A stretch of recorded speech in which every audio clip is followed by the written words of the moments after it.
Thank you very much. Wow. Wow.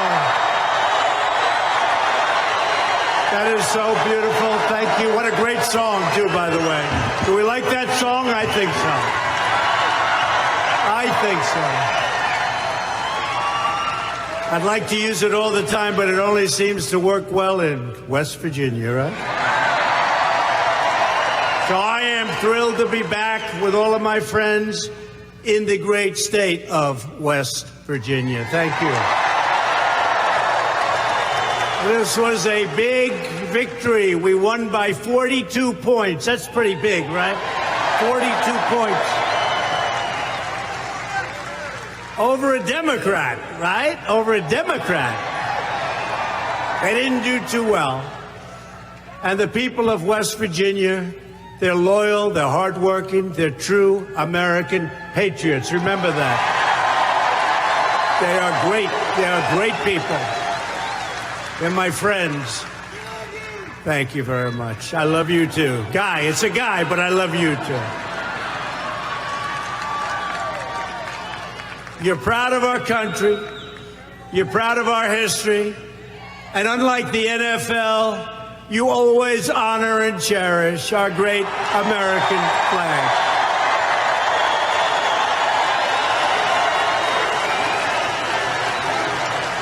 It was just announced by ESPN that rather than defending our anthem, our beautiful, beautiful national anthem, and defending our flag, they've decided that they just won't broadcast when they play the national anthem. We don't like that.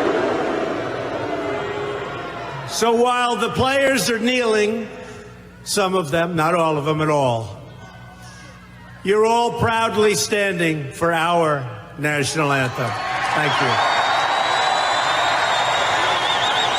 The ESPN thing was terrible. Just came out. Under our administration, America is winning again, and America is being respected again all over the world. It's America first. This is the greatest economy that we've had in our history, the best. Our steel mills are back. They're roaring back. We're making steel again. United States Steel announced a massive infusion of cash. They're opening up 7 different plants. Other steel companies all over the country, they're opening up plants. People said steel will never be back. Steel is back. It's one of the hottest industries in our country because of what we've done with our tariffs. They were dumping steel all over our country. They were destroying our business. They're not dumping so much anymore, and if they do, they're paying a lot. Our military will soon be stronger than it's ever been before.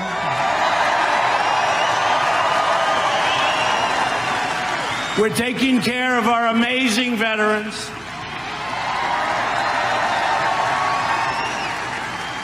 And I know this doesn't matter to you, but we are putting our great coal miners back to work.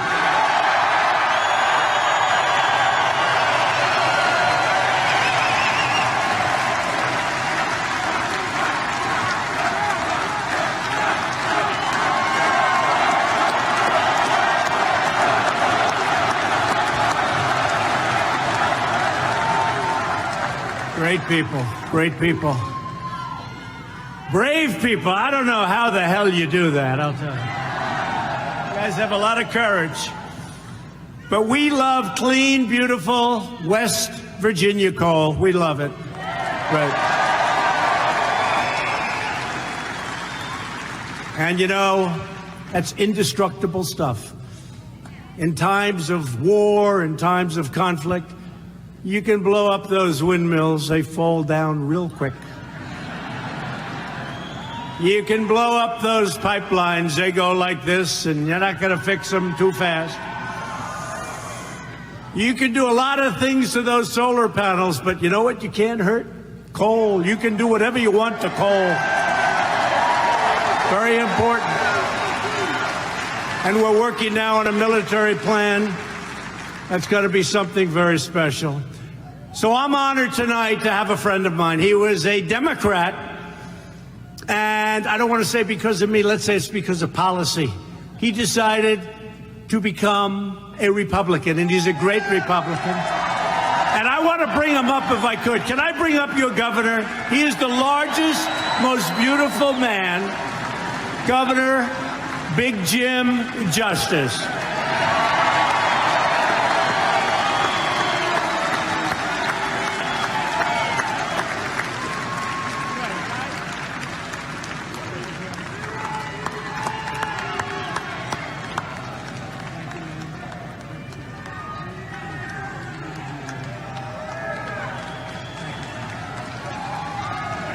Okay. I deputized you, did I not? The other thing, I know you as West Virginians are appreciative people.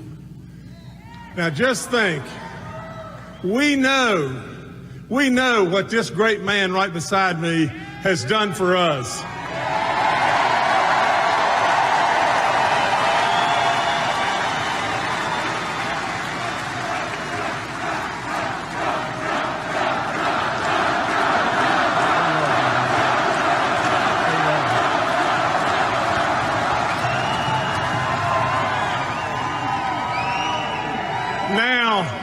Let me say this. It's time for us to show that appreciation and deliver back. We have to re-elect our House members, and we cannot, whatever we do, to God above, we cannot put Ojeda on this man.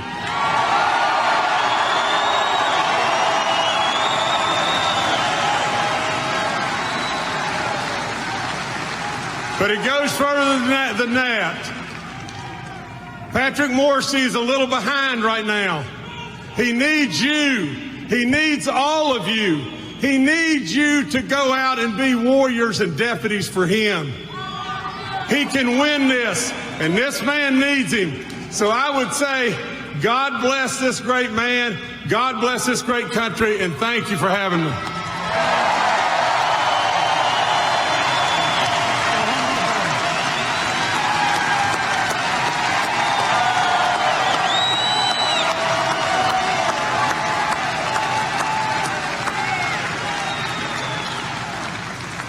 He's a big man. He's all man. 6'11". I won't talk about the weight. I don't know what the weight is. I won't go there. But he is a big man, and he's a great man. He's a wonderful friend of mine. And it's really nice what he just said about the man that you want to be your next senator. That's really nice. Thank you very much, Jim. Also, we have your senator, who's a special friend of mine. She's been so helpful to me and so helpful to you. She loves your state. Shelley Moore Capito.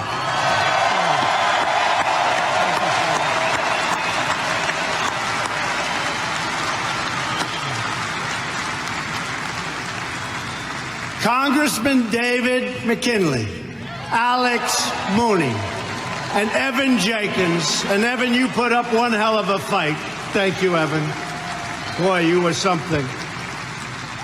And your state GOP chairwoman, Melody Potter. Melody.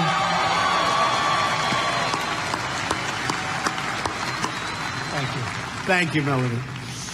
Also with us is a tremendous senator, somebody that's helped us do our agenda, which is Make America Great Again, pretty much.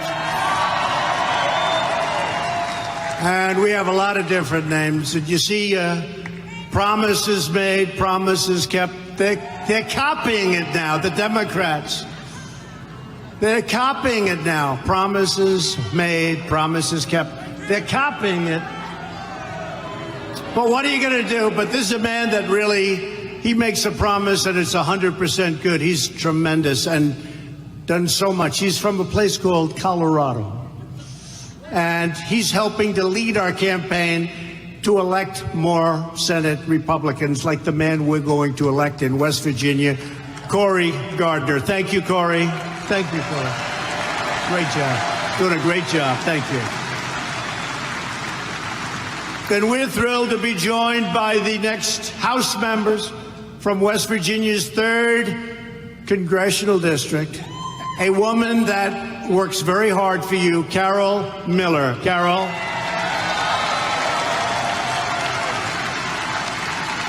Thanks, Carol. Finally, it's my great honor to introduce the person that we are here to support tonight, a tremendous gentleman. I got to know him during the campaign. He has got an energy. It took me a little while to figure it out. I have to be honest. And once I got to see what was happening, and Evan would be the first to tell you too, he was so tough, he was so smart. He didn't stop. He does not stop. And he's going to fight for you like nobody's ever fought for the people of West Virginia. Your next senator, Patrick Morrissey. Patrick, come up here. Patrick. Come up here, Patrick.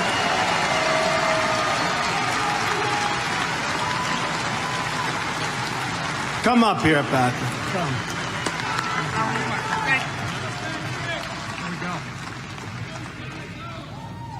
Joe does have to go. Let me be clear. Hey, guys, I want to start out by thanking the president for coming back to wild and wonderful West Virginia for the 6th time. Thank you. Hey, how about this guy? West Virginia's never seen anything like this. We love you, Mr. President. And I'll tell you this. We know that President Trump is making America great again. But even more importantly, President Trump is making West Virginia great again.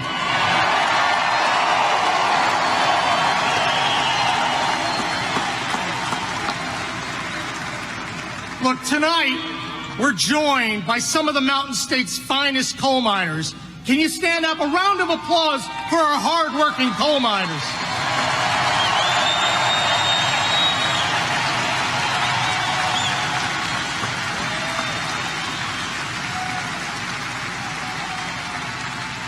Donald Trump and I are fighting every day for our coal miners and the hard-working men and women of our state.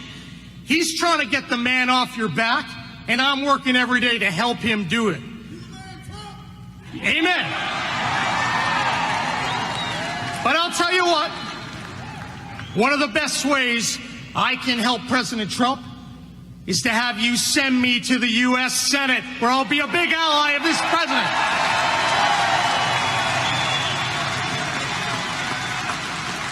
West Virginia needs to send a conservative fighter to the U.S. Senate to help drain that swamp. Now,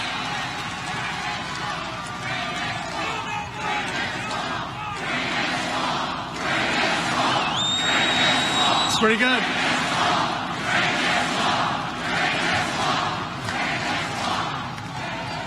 Now, let me tell you a little bit. I have an opponent in this race.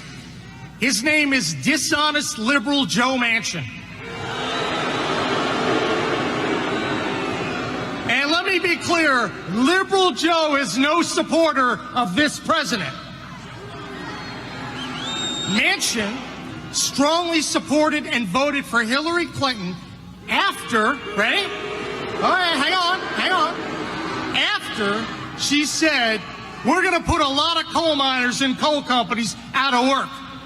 Yeah, it's pretty bad.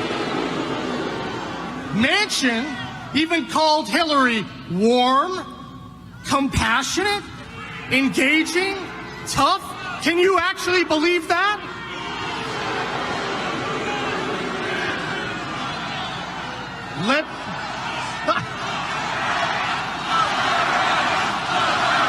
Joe's got to go.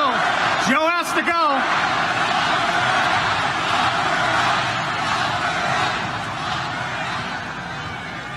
Liberal Joe no longer has West Virginia values.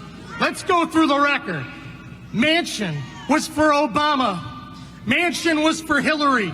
Manchin is for radical gun control, Planned Parenthood. He shills for EpiPen. And he opposed the Trump tax cuts. Let me be clear, they're pretty bad, right? Remember, this is West Virginia. We benefit as much or more than anyone from the Trump tax cuts.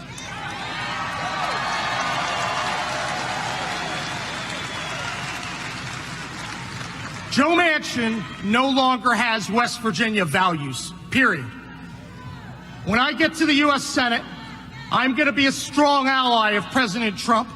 I'm going to be the conservative fighter that you can rely on. We're going to stand up for coal and our energy resources, and we're going to tackle this opiate epidemic more aggressively than anyone.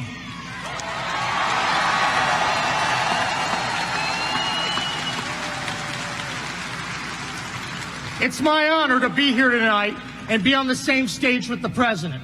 Mr. President, thank you for your leadership, your work, and for standing up for West Virginia. Amen.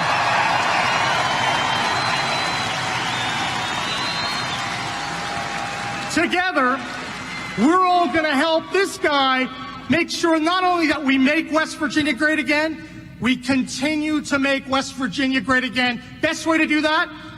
Liberal Joe's got to go. Guys, Joe's got to go.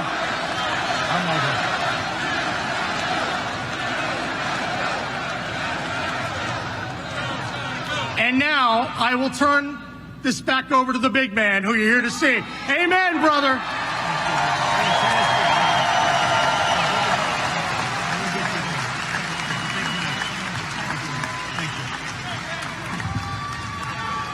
He's got energy, he's got a lot of talent, and he loves his place, he loves the people, and he's going to be fighting for you. He doesn't sleep. He's out campaigning. I said, how many days are you campaigning? Because I said the last 60 days of my campaign, every single day, we'd go out every single day, as many stops as you could make. Humanly. You can't get tired. He's got that same thing. He's not going to get tired. He's every single day. And he's got a very special spark. You see it, and you know him. Look, you know him. He's done a hell of a job. He's your AG. And you got to get him with us. You got to get him with us. He's going to bring it back home for the people of West Virginia. So this November, voters in West Virginia will face a very simple choice. A vote for Patrick Morrisey is truly a vote to make America great again. He's going to vote.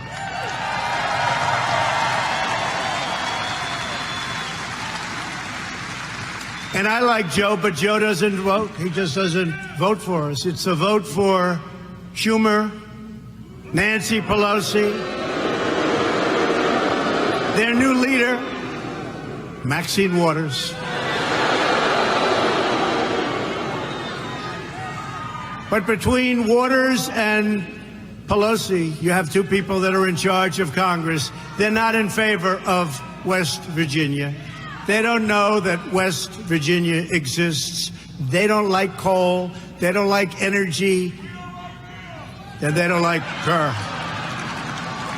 So when you cast your ballot for Congress in November, you aren't just voting for a candidate.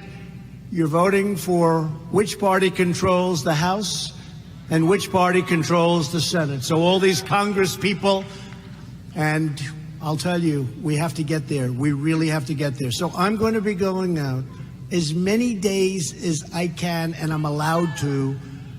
You know, I have sort of a little with all the Secret Service and all the fantastic people, but it sort of holds you back. Maybe sometimes I'll just make a few trips without them. We'll do them quietly. But we're going to be out a lot. We're going to a lot of different states. And I'm coming back here before the election.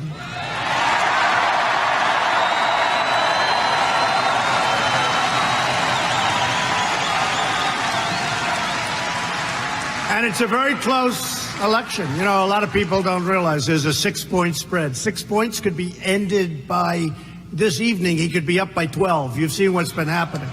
We've had a good record of endorsements. In Georgia, a man was down 10. I endorsed him a short while before the election. Good man for governor. And he won 70-30. So I guess he picked up 45 or 50 points. In Ohio recently, he was up and then he went down a little bit. We went there and he won. You know that. Balderson, good man. Congressman Balderson now, he won. You know, we won 8 out of 9 special elections. Nobody talks about it. They don't talk about it. 8 out of 9 special elections, and they don't want to talk about it. And my record is, I don't want to brag about it, but man, do I have a good record of endorsement. In Florida, we have a great candidate. His name is Ron DeSantis. And he called me and asked whether or not I could endorse him. And I said, let me check it out. And he was at 3. This was a few months ago. He was at 3. And I gave him a nice shot and a nice little tweet. Bing, bing. And he went from 3 to like 20-something. And then I gave him my full and total endorsement. And he's now leading by like 19 points. And that election is next week. Leading in the primary. Good man. And so many others. Staten Island, the congressman, Dan Donovan. He was down before the election. We endorsed him. I think he won by 24 points. So if we can do just, you know, all my life I've heard endorsements don't mean anything. They said if you get an endorsement from Ronald Reagan, we like Ronald Reagan. It was a wonderful thing to have, but it didn't move the needle. And if you get an endorsement from a lot of people, it never really, is that a correct statement? If you look, Corey, Shelley, if you get an endorsement, it was nice to have, but it didn't mean anything. These endorsements, and I'm not saying it from my standpoint, they're going 20, 30, 40, 50 points. 50 points. It's crazy. And then you watch the news. Will this endorsement mean anything? Let me say, it's going to mean a lot. It's going to mean a lot. And I don't care. I just want to, we have to get senators in. We've got really no majority. We have, if you really look at it, probably we could say 49-49, 51-49. We have some people that aren't able to vote. We have some people that are a little unreliable. They don't exactly like what I've done to their career. They don't love what I've done, and that's okay. And I don't like what they've done either. But we need to elect 5, 6, or even 7 more senators. And I think we can do it. I think we can do it. And we have to start with Patrick Morrisey. He's going to be fantastic. If you vote for Joe Manchin or any other Democrat in November, you're voting for the party that wants to really destroy the coal industry. Patrick said it. Joe endorsed Hillary 100%. And he got along with her even better after she came out with a statement that she wants to destroy coal and coal companies. That's a bad thing. The Democrats want to turn America into one big, fat sanctuary city for criminal aliens. And honestly, they're more protective of aliens, the criminal aliens, than they are of the people. They want to take away your Second Amendment. You see what's going on. I don't think you want your Second Amendment played with. They want to take over American health care and abuse our courts to rewrite our Constitution. And how do you like the judges that I've been appointing? Justice Kavanaugh, Justice Gorsuch, Supreme Court. There's no worse nightmare for West Virginia this November than Chuck Schumer running the Senate and Nancy Pelosi with Maxine Waters running the House. And that is why you must vote Republican. You got to get out and vote. You know, they keep talking about a blue wave. I don't see it. We have the greatest economy we've ever had. Joe Manchin always voted for Obama, and he voted to keep the disaster known as Obamacare, and I will tell you, it is being chipped away. You know, we had it beaten, but one man, I'm sure nobody knows who I'm talking about, voted no, shockingly, really surprising to a lot of people, because he campaigned on repeal and replace, but we've really knocked it out, including the individual mandate. We got rid of the most unpopular part of Obamacare, where you have the privilege of paying a fortune for not having to pay a fortune for really bad health care, okay? That's not too good. We got rid of it. A lot of people are very happy about that. That came along with the biggest tax cuts in our history. And Joe Manchin voted no on the tax cuts. You know, the last time I was here, I saw signs along the highway. Joe, you voted no on tax cuts. And Joe, you voted no for our president. You voted no. And he's going to vote no. I'm not knocking him, but Schumer's the boss.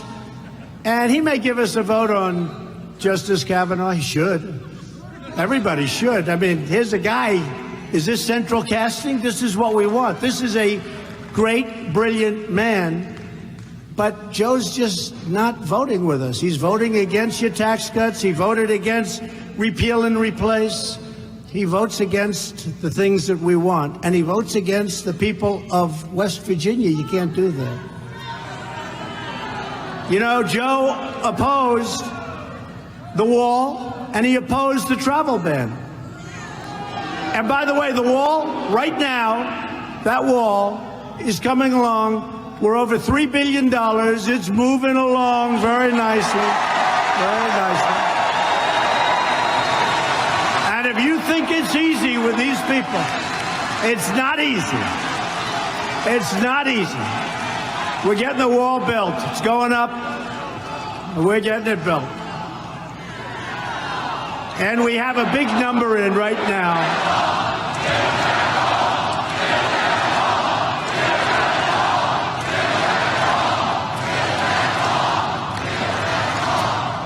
So Shelley and Corey, you hear that, right? So we have $3.2 billion. We're looking for $5 billion this year, and all of a sudden it's going to be finished, and it's going to be very, very effective.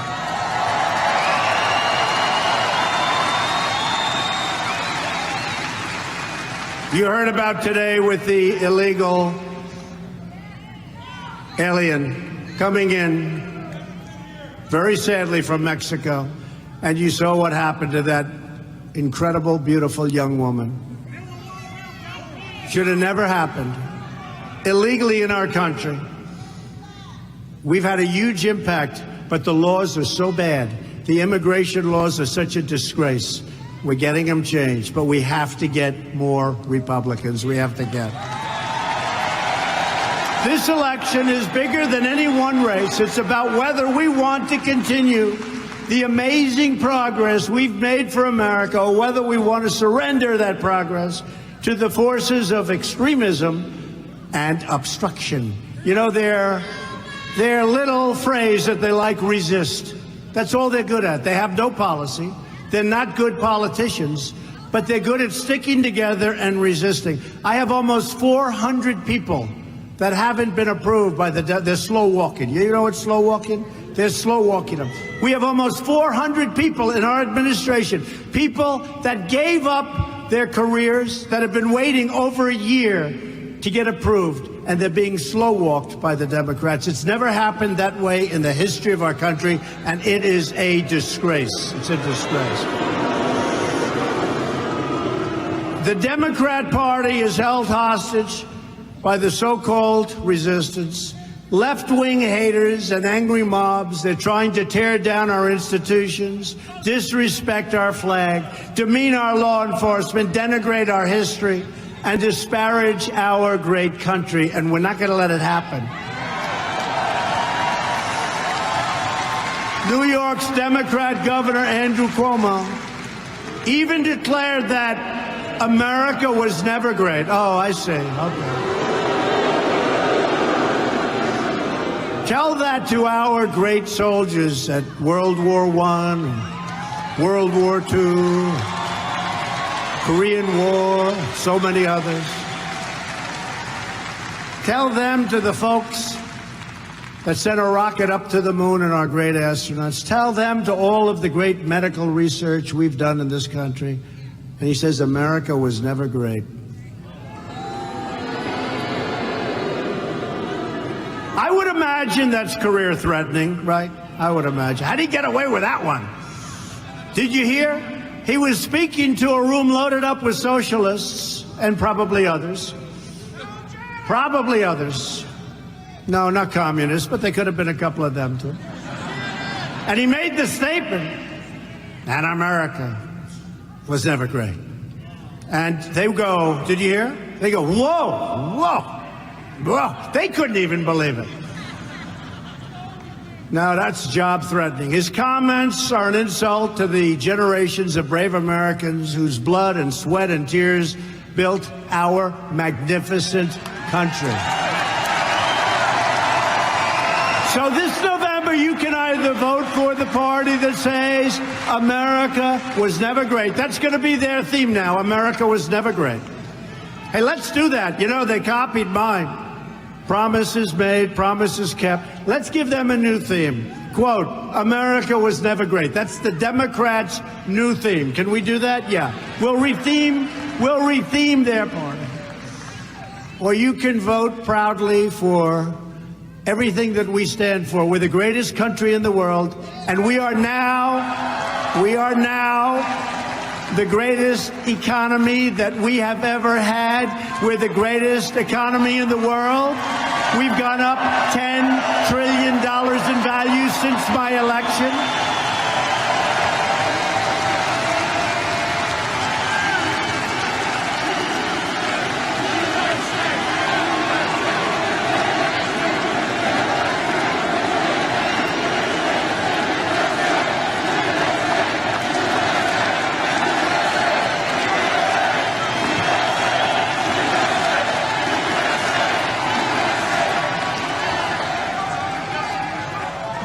We've gone up $10 trillion. Think of it. Since the election. Wasn't that a great election? Boy. Remember I was here just before the election? And I brought a couple of guys into a room and I said, fellas, supposing we teach you a new skill. Supposing we teach you like how to make little widgets or gadgets or gadgets or DD. These are big, strong coal miners. They said, sir, we want to dig coal. I said, I agree with you. I agree. Right? Remember that? Their grandfathers did it. Their fathers did it. It's incredible. And it's really happening. We are back. The coal industry is back. So when I came here originally, West Virginia, frankly, was down and out. It was not doing exactly well. One of the last. Do you know that a few months ago, it hit where West Virginia, on a per capita basis, is one of the most successful GDP states in our union. So we went from being down and out. You're one of the most successful in the union. Very close to the top. That is some big change. And I've had so many people, I was backstage, and people are coming up to me, Mr. President, thank you, sir, for saving our nation. Because you understand what that means. We couldn't do anything. Had the other side won, they would have poured on more regulations, raised your taxes. They would have done things that were so bad. You had a very low GDP. It was 1.2%. You know, 1.2. It was going down. It was going to be a negative. Last quarter, we just hit, as you all know, 4.1. Nobody thought that was I always say it, if I would have ever said that shortly after winning we're going to hit 4.1, those people back there would have said, this guy, no good. Fake news. Fake news. How fake? How fake are they? Fake news and the Russian witch hunt. We got a whole big combination. Where is the collusion? You know, they're still looking for collusion. Where is the collusion? Find some collusion. We want to find the collusion. At the beating heart of this election is border security. We have to have it, right? We have to have it. Iowa officials and so many other countries have been reporting numbers where they're having a lot of problems with people coming in. People are coming in, but we're getting them out. We have MS-13 on the run. They poured in here with Obama. We have them on the run because we love the men and women of ICE.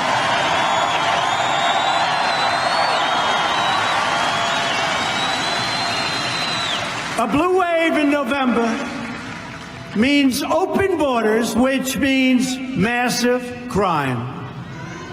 A red wave means safety and strength. That's what it is.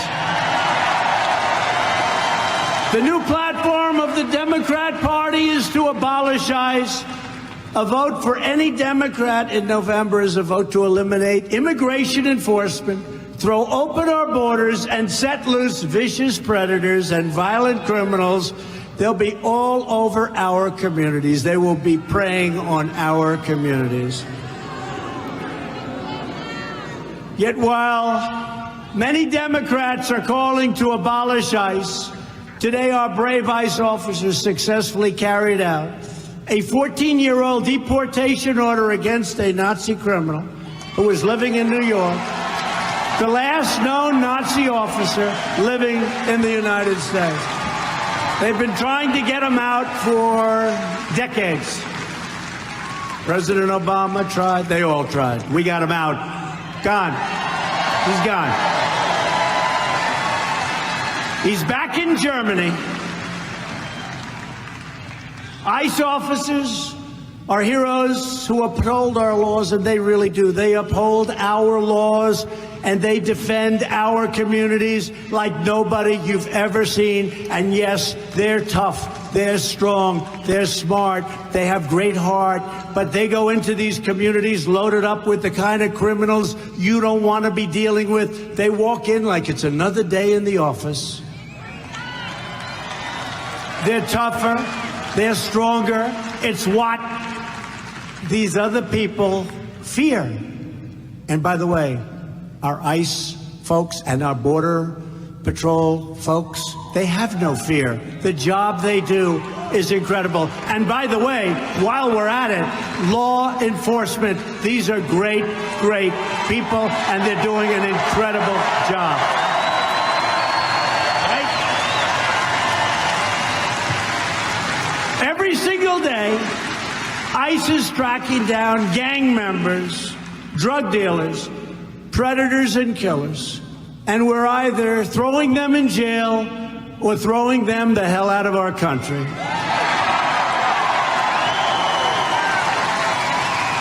If you want to save ICE, if you want to protect our border and our Border Patrol, if you want to stop this craziness of sanctuary cities where criminals are protected, take a look at Chicago. How about the mayor of Chicago? That's like a war zone. And it's a great city. That's like a war zone. This is what those policies do. Last week, 62 people were shot, 12 died. This is like our country. There's no reason for this. The Republican Party stands proudly with our courageous ICE officers and Border Patrol agents.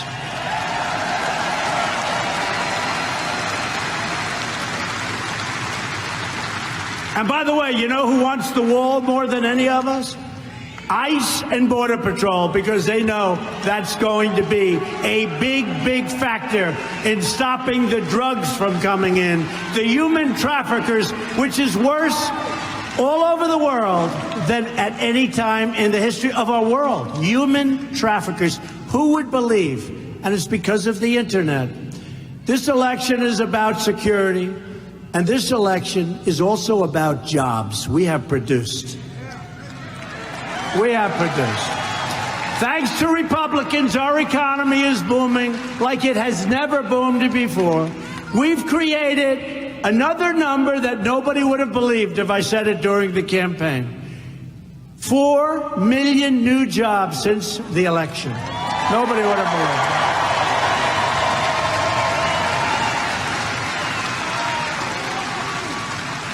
Almost 3.9 million Americans have been lifted off food stamps. Think of that. They don't need them because they have a job. They're eating better now. They don't need food stamps.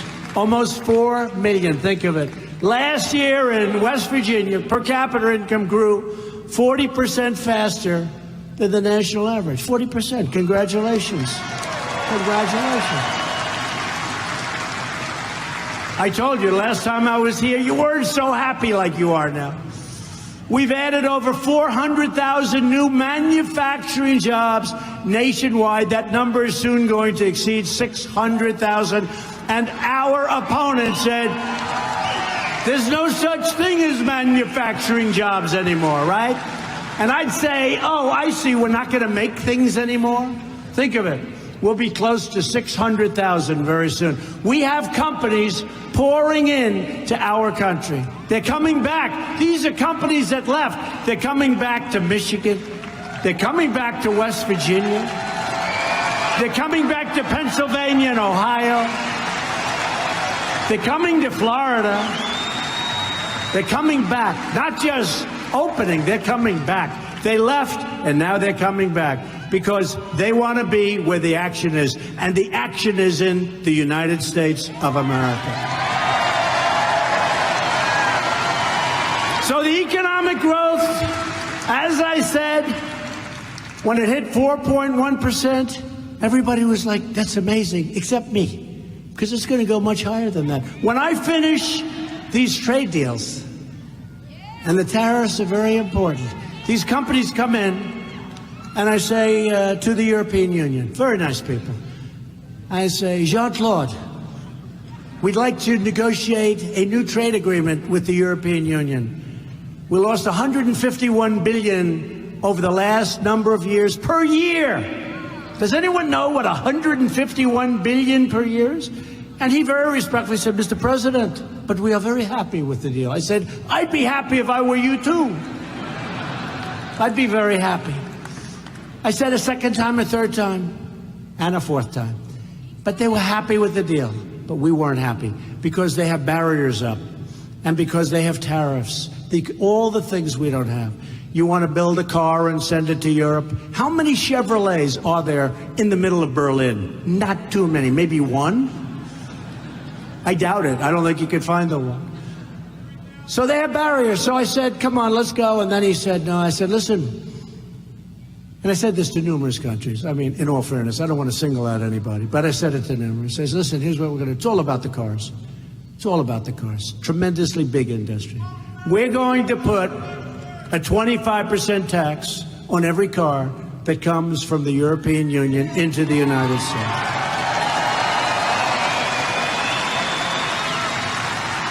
And that'll take our loss and trade deficit of $151 billion, and it'll give us a surplus of $151 billion.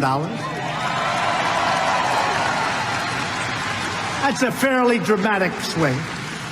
And that'll take one little signature, Donald J. Trump.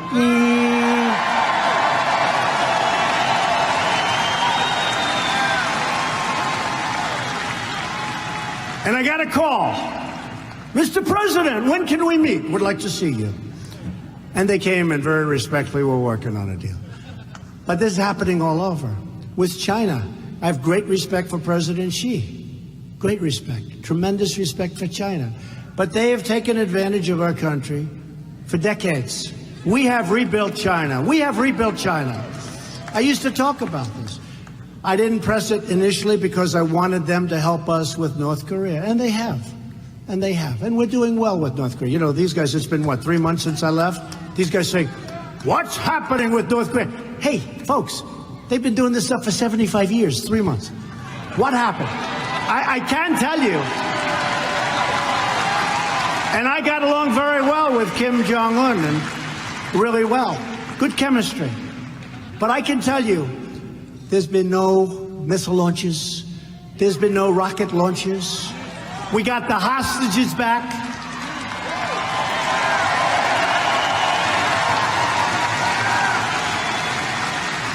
And we didn't pay $1.8 billion in cash for the hostages.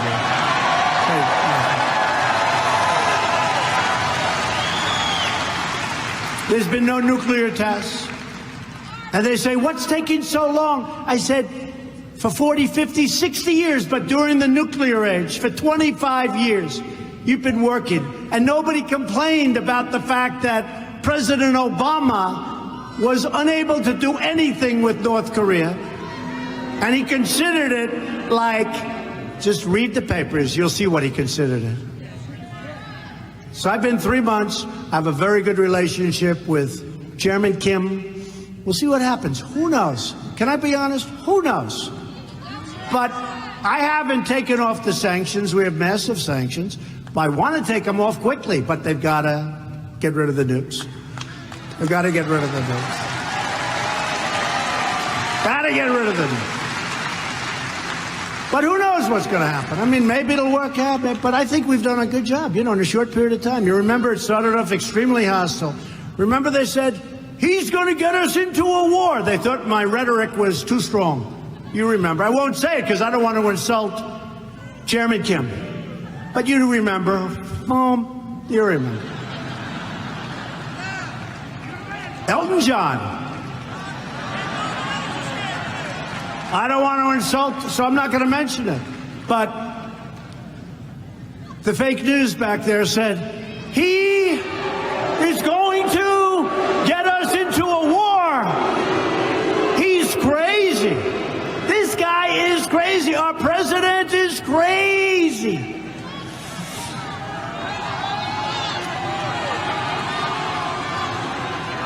And then I went to meet the leaders and the folks that run NATO, all the leaders of NATO. And they weren't paying their bills. They were delinquent, in real estate. I love real estate. When somebody doesn't pay their rent, you say, Shelley, you say, they're delinquent, you got to pay your rent. And I met him last year. And Stoltenberg, Secretary General, great guy of NATO, is my single biggest fan, bigger than any fan I have in the room. You know why? Because nobody was paying their bills. He was in charge of NATO. He couldn't get any money. But last year, I went a year ago. I said, you're not paying your bills. You got to pay your bills. He picked up $44 billion. He told that to the press. They didn't report. $44 billion. And then I just left recently. And we're going to pick up at least another close to $100 billion extra. I said to him, you got to pay your bills. The United States is paying close to 90% of the cost of protecting Europe. And I think that's wonderful. I said to Europe, I said, folks, NATO's better for you than it is for us. Believe me. And what happened is they asked a question. They have small countries, big countries, all these countries. We're supposed to protect them. I said, look, it's very simple. You got to pay up. You got to pay your bill. And somebody said, sir, there's a president of a country calling me sir. That shows respect. I say, yes, Mr. President. He said, would you leave us if we don't pay our bills? Now, they hated my answer. I said, yeah, I would have to consider it. You got to pay your bills. They hated the answer. But if I said no, I won't won't leave you. You don't have to pay your bills. I won't leave. I promise we'll always protect you. You will always be protected. Don't pay your bills. Then they're never going to pay their bills. So I said, yes, I will leave you if you don't pay your bills. And you could see those checkbooks coming out for billions of dollars. They pay their bills. And I think we'll pick up over the next short while over $100 billion. And then they said, the fake news, they said, President Trump treated the NATO nation leaders, in brackets, I put brackets, who have been ripping us off, in brackets, treated the NATO leaders with tremendous contempt and disrespect. And I said, no, no, no. They disrespected our country because they weren't paying. Now they're paying. How about if we got into a conflict because a country was attacked, and now we're in World War III, and we're protecting a country that was attacked and didn't pay its bills? I'd feel so stupid. We're protecting a country that wasn't paying its bills. So I got them to pay $100 billion. It's going to be much more than that, but tremendous amounts of money. Tremendous. They got to pay up. They're paying up. And then they made the statement that I showed great disrespect. But actually, I have a great relationship with all of those people, 28 people, all of them. We have a great relationship because now they respect us. They respect our country again. They didn't respect our country. They didn't respect our country. They respect us again. And you see it with China. China's market is way down. I don't want them to go down, but they're down close to 30% in 3 months. I don't want them. I want them to do well. I want to be their friend. But we had to do things that we had to do. When I came, we were heading in a certain direction that was going to allow China to be bigger than us in a very short period of time. That's not going to happen anymore. Not going to happen anymore. Can't let that happen.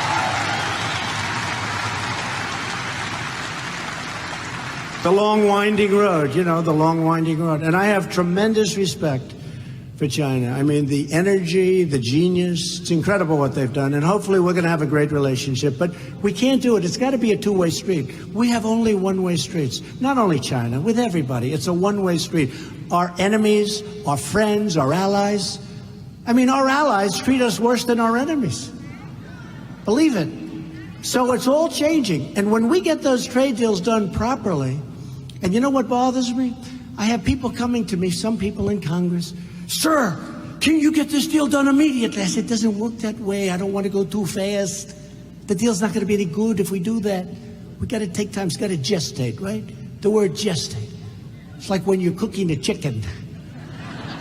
Time. Turkey for Thanksgiving. My mother would say, oh, 8 hours. I said, 8 hours?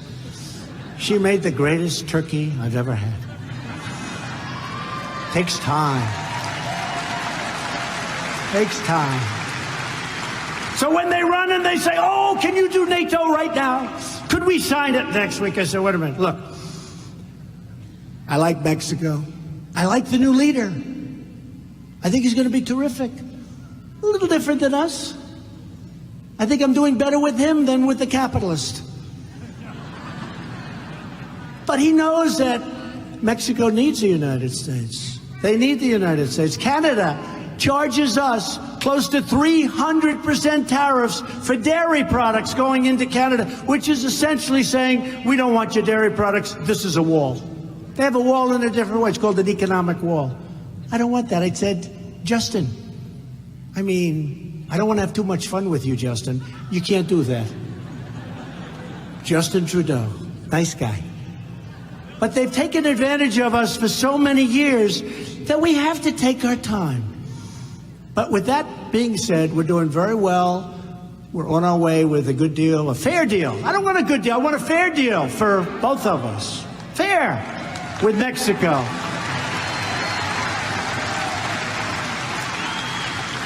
And you've heard me say it. As an example, When China makes a car, they sell it into the United States. There's 2.5% tariff, of which they don't pay. So they pay nothing. Other than that, it's a wonderful deal. When we make a car, we sell it into China, and there's a 25% tariff, and that's just the beginning. There's others. A man was driving down a street in China, and he looked over, and it was a Chevrolet-like Camaro. Does that make sense? Is it a Camaro? I think it cost $39,000 or $40,000. He's in China. He's in Beijing. And he shouts across. They're stopped. He shouts across, tell me, how much did that car cost in China? Guy looks, $119,000. Now, you understand that, right? It's all taxes and taxes and taxes. We can't do that anymore. Can't do it. We are a country with unbelievable potential. We are a country that has been ripped off by everybody. And we're not going to be ripped off anymore. And if it takes me the little angst to tell senators and congressmen and all of the people that really do have your heart in their hands, in many cases. Sometimes I wonder where they're coming from with these suggestions. But it's going to have to take that little period of time. With that being said, we're moving so fast, nobody can even believe it. And every country wants to make a deal. Because we're like the big, fat piggy bank that everybody wants to rob. And we're not going to let them rob us anymore. Is that okay, West Virginia? We're not going to let them rob us anymore. Every day we're keeping our promises. We're canceling Obama's illegal anti-coal destroying regulations.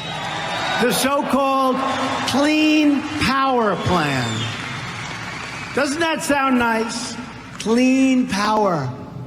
You know, when I ended the Paris Accord, what's a more beautiful name than the Paris Accord? Let's call it the West Virginia Accord. Maybe I would have signed. But when I entered it, that was going to cost us hundreds of billions of dollars. Hundreds of billions. And other countries, as an example, China, didn't kick in until many years in the future. We kicked in immediately. Russia went back many years, which was not a clean time in terms of the environment. Because you know what? We all agree. We want a clean environment. We want a strong, beautiful, clean environment. I want clean air. I want crystal clean water. And we've got it. We've got the cleanest country in the planet right now. There's nobody cleaner than us. And it's getting better and better. But I'm getting rid of some of these ridiculous rules and regulations which are killing our companies, our states, and our jobs. Just today, we announced our new affordable clean energy proposal that will help our coal-fired power plants and save consumers, you, me, everybody, billions and billions of dollars. We've eliminated a record number of job-killing regulations, and Republicans have passed the biggest tax cuts and reform. The reform's very important, but you know what I've said. I don't want to talk about reform because nobody knows what it means. That could be a tax increase. I said, how come it's been Ronald Reagan since you got the last big tax cut? And they looked at me and said, we don't know. And a lot of the great senators and the congressmen came up to see me, and they had the 2018 tax reform. I said, what the hell does that mean? Are you going to raise taxes? Then I found out this is what they've done for 40 years. Tax reform. I said, nobody knows what it means. And we do have reform in there, great reform. But they said, nobody knows. I said, nobody knows what it means. Here it is. I want to put it down, tax cuts. They said, what would be your favorite name, Mr. President? I said, the tax cut bill. And we almost did it. We almost did it. But in all fairness, in this case, Congressman, a couple of them thought it was a little bit tacky. So we call it the Tax Cut and Jobs Bill. But you know what? We have done great reform. But it's the biggest tax cut in the history of our country. And you people are benefiting by it. You're benefiting. And companies are benefiting, and those companies are the ones that are providing all of the jobs. We're setting records on jobs. We're protecting, also, so important for West Virginia and a lot of states, we are protecting, again, religious liberty. And we're also standing up to social media censorship. That's the new thing. That's the new thing. You know, I'd rather have fake news like CNN. I would rather have fake news, it's true, than have anybody, including liberals, socialists, anything, than have anybody stopped and censored. We got to live with it. We got to get used to it. We're going to live with fake news. There's too many sources. Every one of us is sort of like a newspaper. You have Twitter, you have whatever you have, Facebook.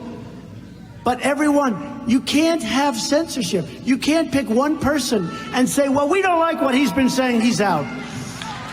So we'll live with fake news. I mean, I hate to say it, but we have no choice because that's by far the better alternative.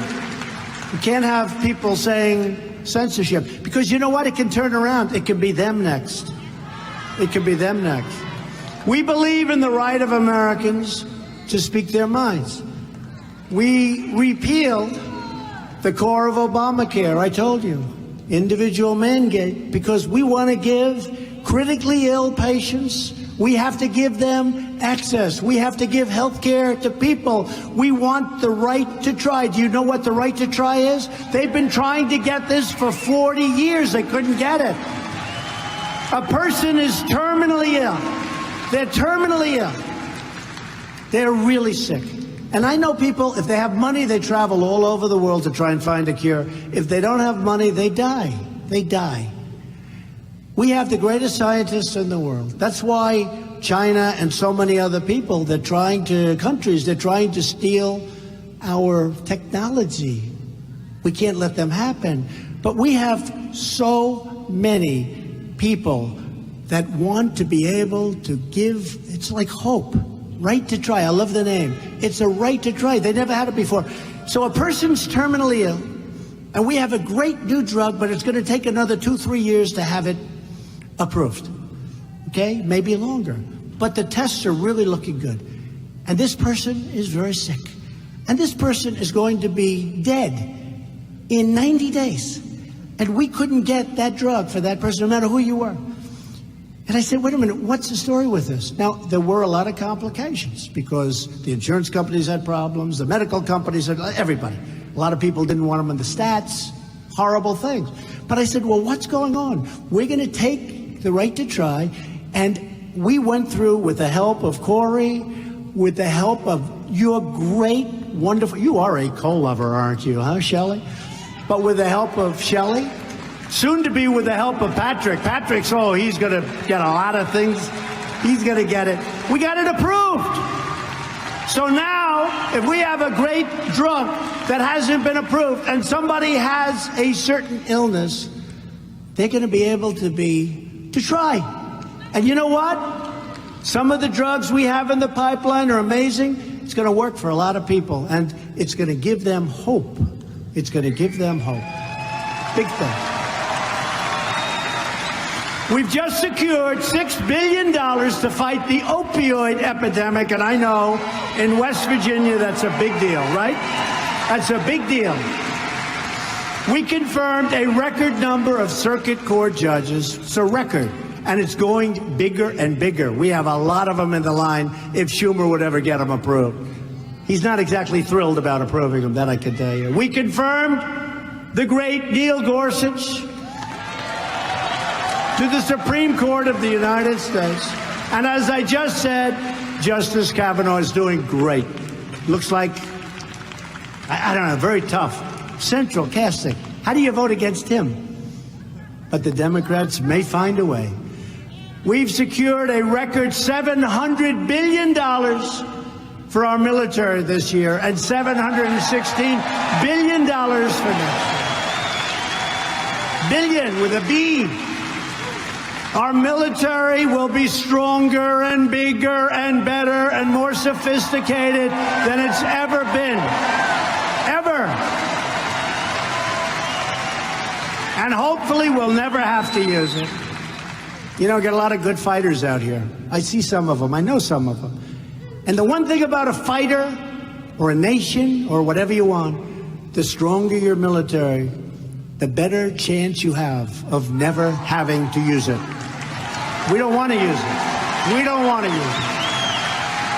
And all of that equipment is being built right here in the USA. We make the greatest fighter jets in the world. We make the greatest ships in the world.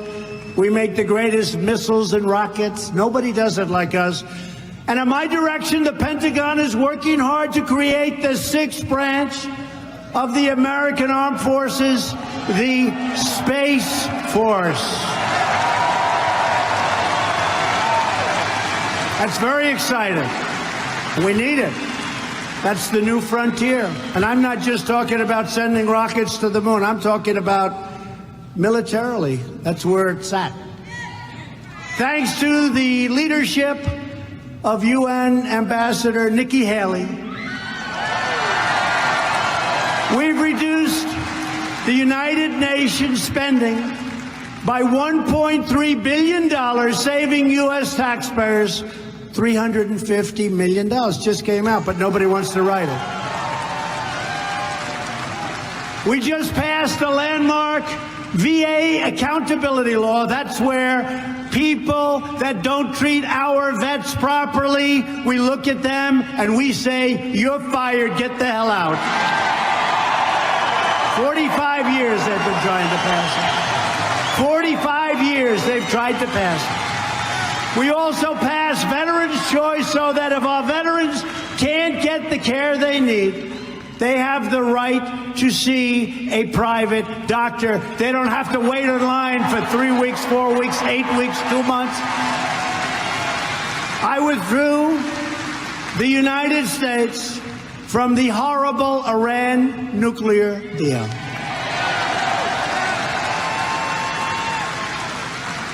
And this month we reimposed tough sanctions on Iran's nuclear program and on Iran. I also recognized the capital of Israel and opened the American embassy in Jerusalem.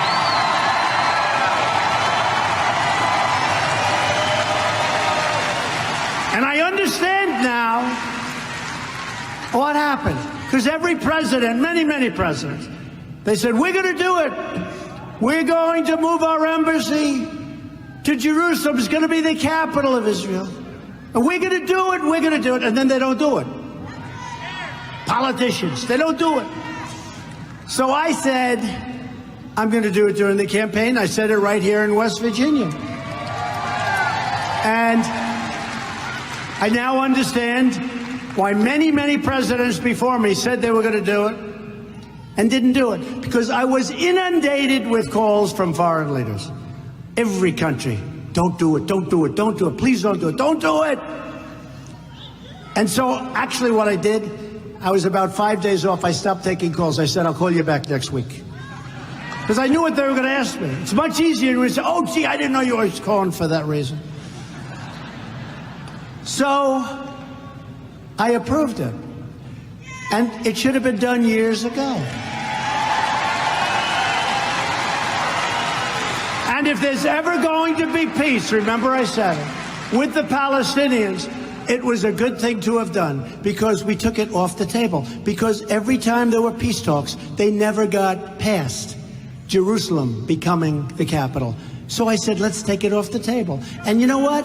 In the negotiation, Israel will have to pay a higher price because they want a very big thing. But I took it off the table. They could never get by. You understand that, Corey? You both understand that, Shelley? They could never get past the fact of Jerusalem becoming the capital. Now it's off the table. There's nothing to negotiate. But they'll get something very good because it's their term next. Let's see what happens.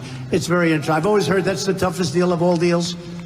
That's called peace between Israel and the Palestinians. They say that's the toughest of all deals. Let's see what happens. Instead of apologize, that's what we're doing is we're winning. Instead of apologizing for America, we're standing up for America and we're standing up for the heroes who defend our country. But to continue this incredible success, we must elect more Republicans. We must elect Patrick Morrissey. We need him.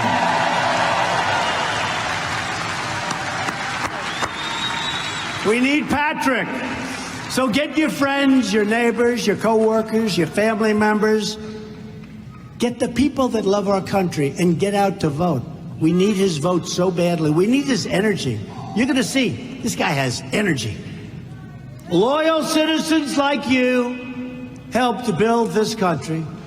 Together, we're taking back our country, returning power to where it belongs, to the American people. From Morgantown to Madison to Charleston, this great state was settled by tough pioneer men and strong pioneer women who tamed the wilderness to build a better life for themselves and for their incredible American families. They didn't have a lot of money. They didn't have a lot of luxury. But they had grit and they had faith and they loved each other. And I'll tell you what, they were smart. They are smart. We're the smart ones. Remember, I say it all the time. You hear the elite. They're not elite. We're elite. You're smarter than they are. You have more money than they are. You have better jobs than they do. You're the elite. So let them have the word elite. You're the super elite. That's what it is. I always hate when they say, well, the elite decided not to go to something I'm doing, right? The elite. I say, well, I have a lot more money than they do. I have a much better education than they have. I'm smarter than they are. I have many much more beautiful homes than they do. I have a better apartment at the top of Fifth Avenue. Why the hell are they the elite? Tell me. Because you're the elite. Just remember that. You're the elite. They're not the elite. That's just a name. Aren't you insulted when they say the elite? To me, I'm insulted. Always insulted. They're the elite. They're not the elite. Your people and the people that preceded you in West Virginia were the carpenters and the coal miners, the ministers, the metal workers, the farmers, the factory workers. But they all had one thing in common. They loved their families, they loved their country, and they loved their God.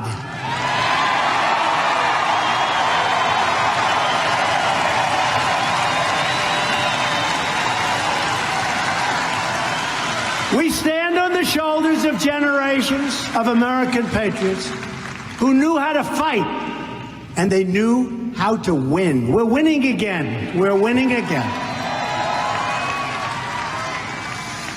Just like them, we're going to keep on fighting, and we're going to keep on winning, and we're going to win for our nation, our children, our families, and we're going to win for our continued freedom.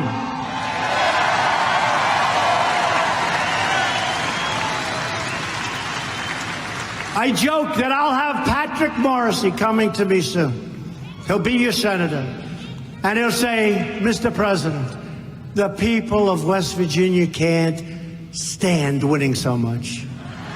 They haven't won in decades. And now you're winning with coal. You're winning with everything. He's going to say, Patrick, he's going to say, Mr. President, please. They don't want to win so much. They can't stand it. Please, you're winning too much for West Virginia. Please stop winning. And I'm going to say, Patrick, I'm sorry. I don't care what the hell the people of West Virginia want. We're going to keep on winning anyway because I believe that's what they want, right? That's what they want. Because the people of West Virginia never give up, they never give in, and they never back down. Because we are Americans, hearts bleed red, white, and blue.